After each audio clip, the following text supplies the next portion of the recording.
He was negligent in being president. Welcome to Watch Mojo, and today we're counting down our picks for 10 historical visionaries who were derided and mocked before being vindicated by history. So it was to create discussion.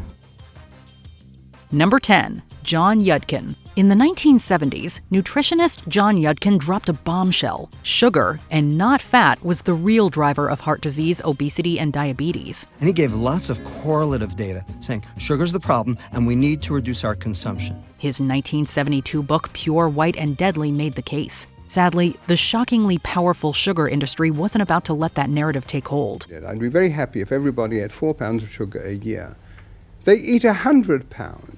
They smeared Yudkin's reputation, buried his research, and propped up the fat is bad ethos in pop culture. Their accomplices in the food industry flooded shelves with low-fat, sugar-loaded products, fueling a global health crisis. Decades later, study after study proved Yudkin right. Sugar is a silent killer. The Journal of the American Medical Association reveals that scientists were paid in the 1960s to play down the link between sugar and heart disease and instead make saturated fat the culprit. Once dismissed as a crank, he's now recognized as a trailblazer in nutritional science. If only the world had listened sooner. Number 9. Bennet Omalu. Today, it's widely understood that the brains of star athletes can sometimes be ticking time bombs. Repeated head trauma can lead to chronic traumatic encephalopathy, or CTE. At 28, to start experiencing memory problems and cognitive changes was quite alarming. You may be surprised to learn then that the man who discovered CTE in NFL athletes received more than a little pushback. What were some of the things people called you back then?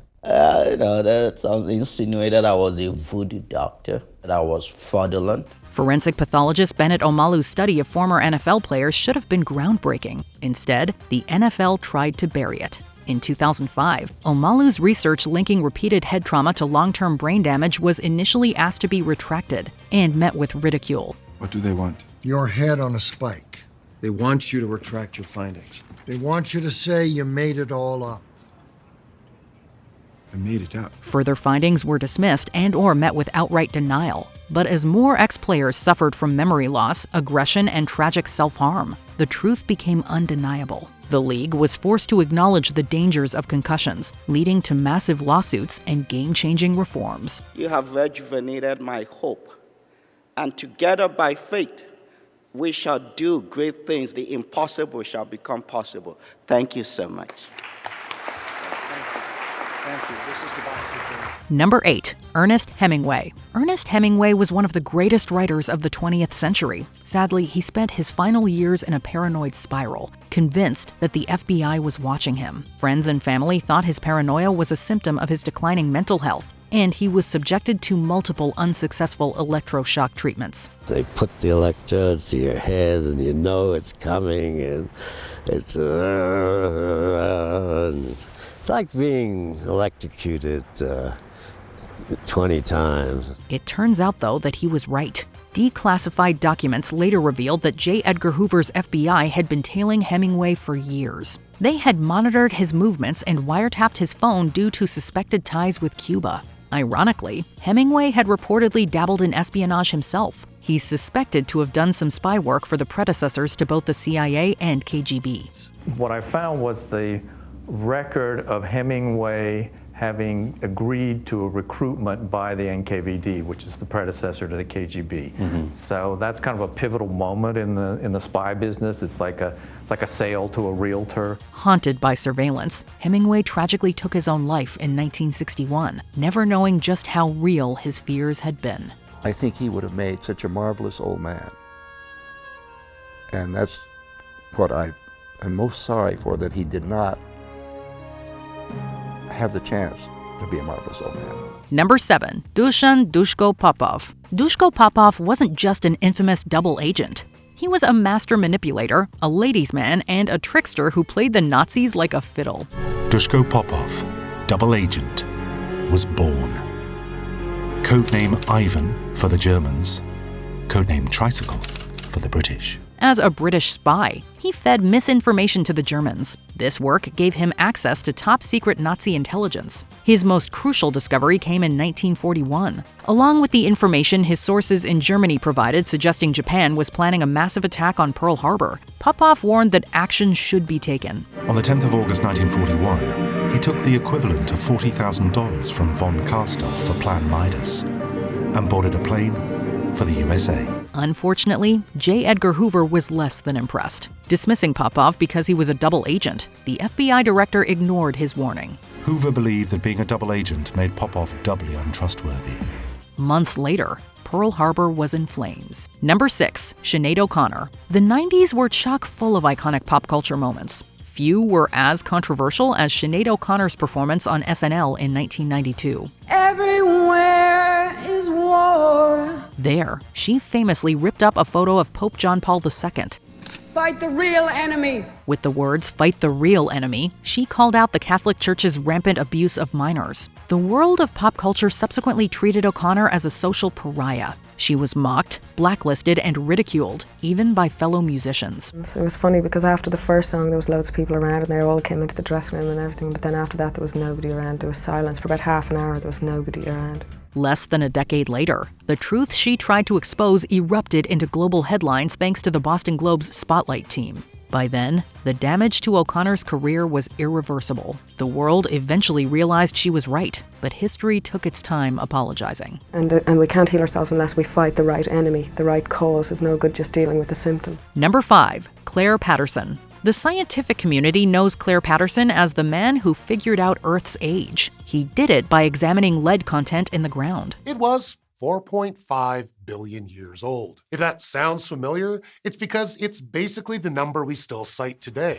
But his greatest fight wasn't against time, but the very element he had dedicated his life to studying. In the 1950s and 60s, while measuring lead levels from various places around the globe, Patterson made a horrifying discovery. Modern humans could have over 1,000 times more lead in their bodies than our ancestors. The culprit, of course, was leaded gasoline. In this paper, Patterson attempted to draw public attention to the problem of increased lead levels in the environment and the food chain. When he blew the whistle, big oil and the lead industry came after him hard. They funded counter-research, blocked him from getting any more funding, and even tried to sack him. Patterson wouldn't back down. Thanks to his decades-long crusade, leaded gas was finally banned, reducing lead exposure and saving countless lives. Number 4, John Snow. In the mid-1800s, cholera outbreaks were wiping out entire London neighborhoods. Over 600 people died in just a few weeks. The disease had been the bane of many of the world's cities for centuries, and the medical consensus blamed bad air or miasma.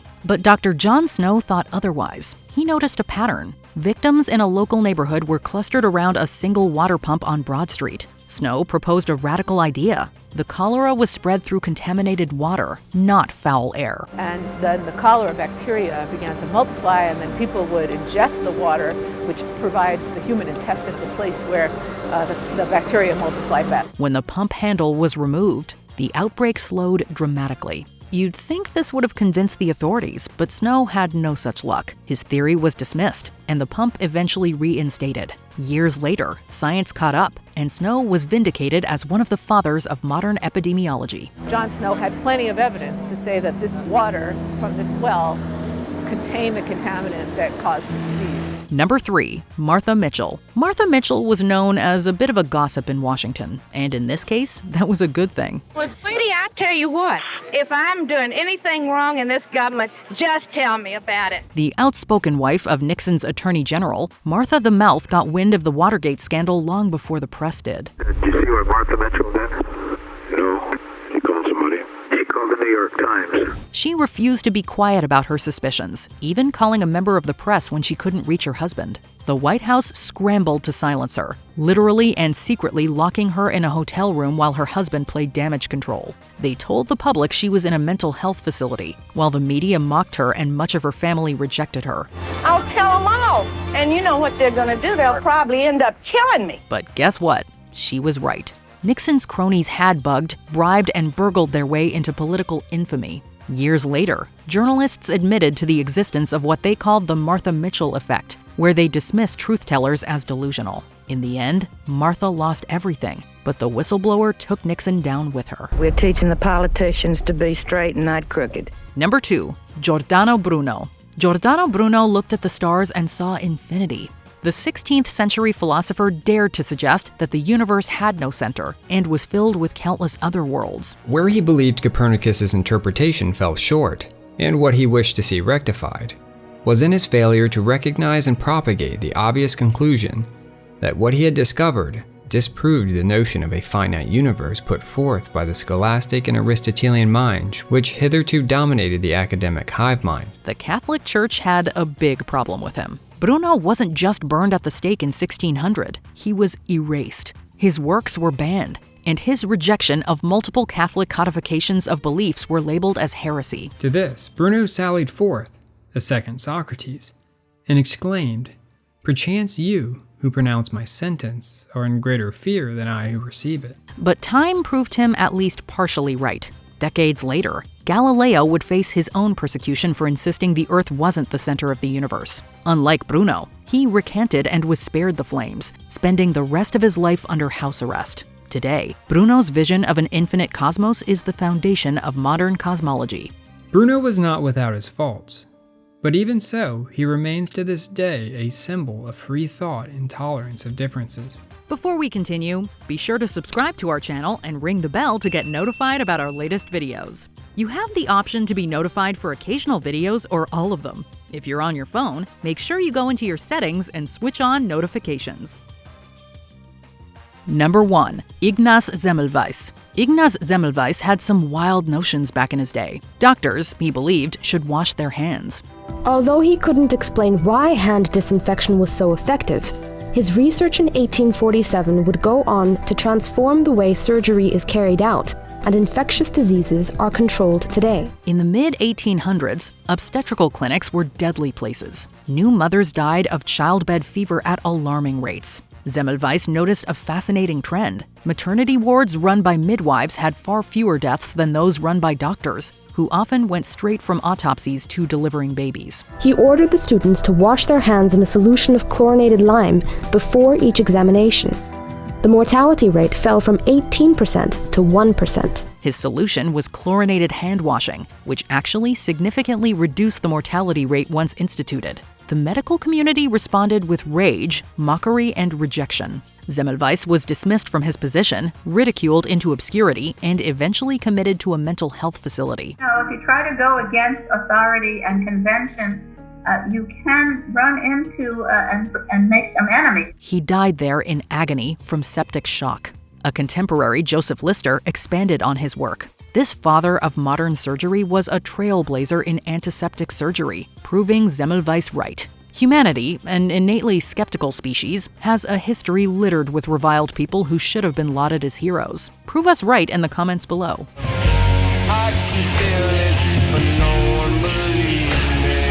Did you enjoy this video? Check out these other clips from WatchMojo, and be sure to subscribe and ring the bell to be notified about our latest videos.